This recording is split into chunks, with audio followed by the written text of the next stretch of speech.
what are some responses to the revisionist arguments?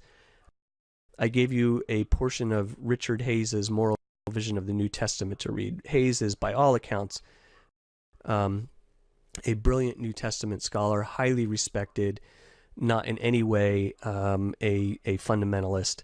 And Hayes, in his book on New Testament ethics, comes down with a traditional view on homosexuality, and here's why. And he's very much focused on the biblical texts. So what Hayes says, Hayes agrees that Genesis 19, the story of Sodom and Gomorrah, is really not the relevant place to look. Hayes suggests that the Levitical law is an unambiguous rejection of the act of male homosexual sex. And Hayes says that when you look at the term arsenokoitai, yes, it's true. It's a neologism. There's no counterpart of this term in other Greek literature. And the term malakoi is often used, Hayes says, in the Greek literature as a pejorative term for the passive partner in homosexual conduct, and often for young boys. Now, this is a little bit, I think when you read even through Hayes, this is a little bit troubling. It is used pejoratively in the Hellenistic Greek literature for the passive homosexual partner, but that partner was often a young boy who's really not a voluntary partner. So they were looked on very unfavorably in the society, but they were not the voluntary partner. Nevertheless, Hayes says this is a negative term for that kind of practice. So now, as you look at Hayes's explanation of the term arsenokoitai, you'll see that it relates to the Septuagint, which is the Greek translation of the Old Testament that was available and widely used in the Hellenistic culture in which Paul lived and wrote his Koine Greek text. In the Septuagint of Leviticus 18:22, the Greek reads meta arsenos koitin gynekos. So arsenos koitin gynekos, arsena koitai. And Hayes argues that the term is actually Paul's way of referring to Leviticus 18:22. So, kind of an interesting argument, and it does seem to have some resonance. So overall, with these texts, Hayes kind of responds to the revisionists by saying, no, it does seem that both the Old Testament and the New Testament texts are talking about the same kind of acts, at least, that we would be talking about today. As to the Romans text, Hayes has a very subtle and interesting, and I think helpful, particularly if you want to take the traditionalist view approach. So notice that Hayes is saying Romans 1 is not about the causes of God's wrath, but about the consequences of our turning from God and our idolatry. Hayes says that for Paul, when human beings turn away from their natural created biology and engage in homosexual conduct, they're giving a visible sign of an inward spiritual reality, which is that they've rejected the Creator's design.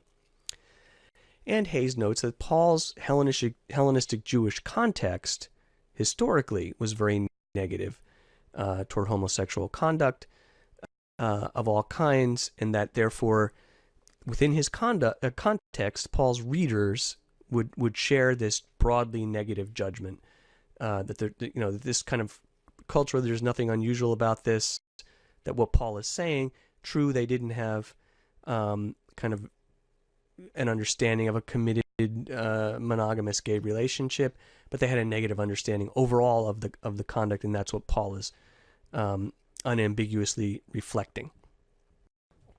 Now, notice this also, though.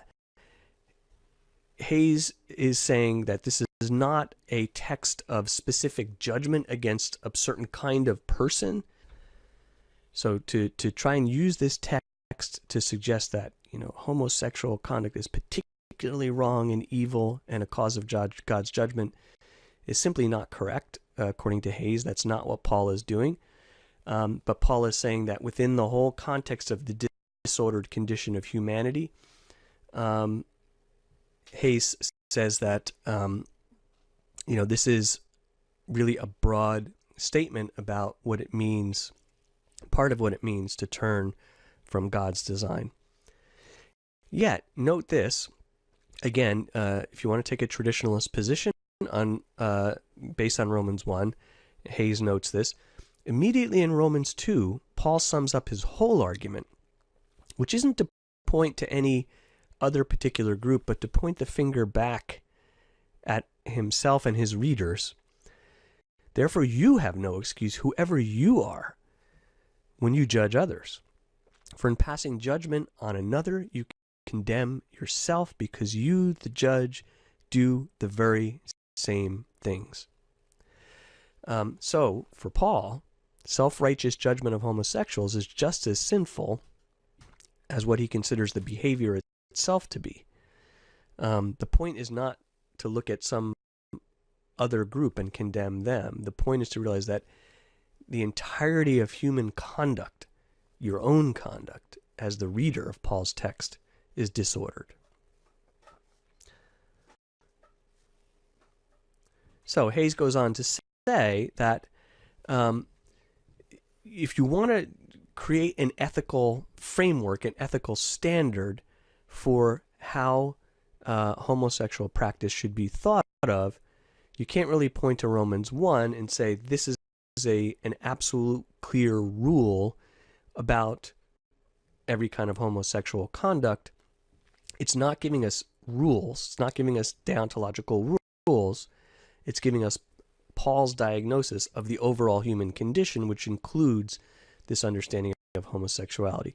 Hayes actually acknowledges that if homosexuality should be judged to be part of the normal human experience, or at least some kind of homosexual orientation or conduct to be part of the normal human experience and not a disordered part of the human experience, then perhaps it is something that we should make room for in the church.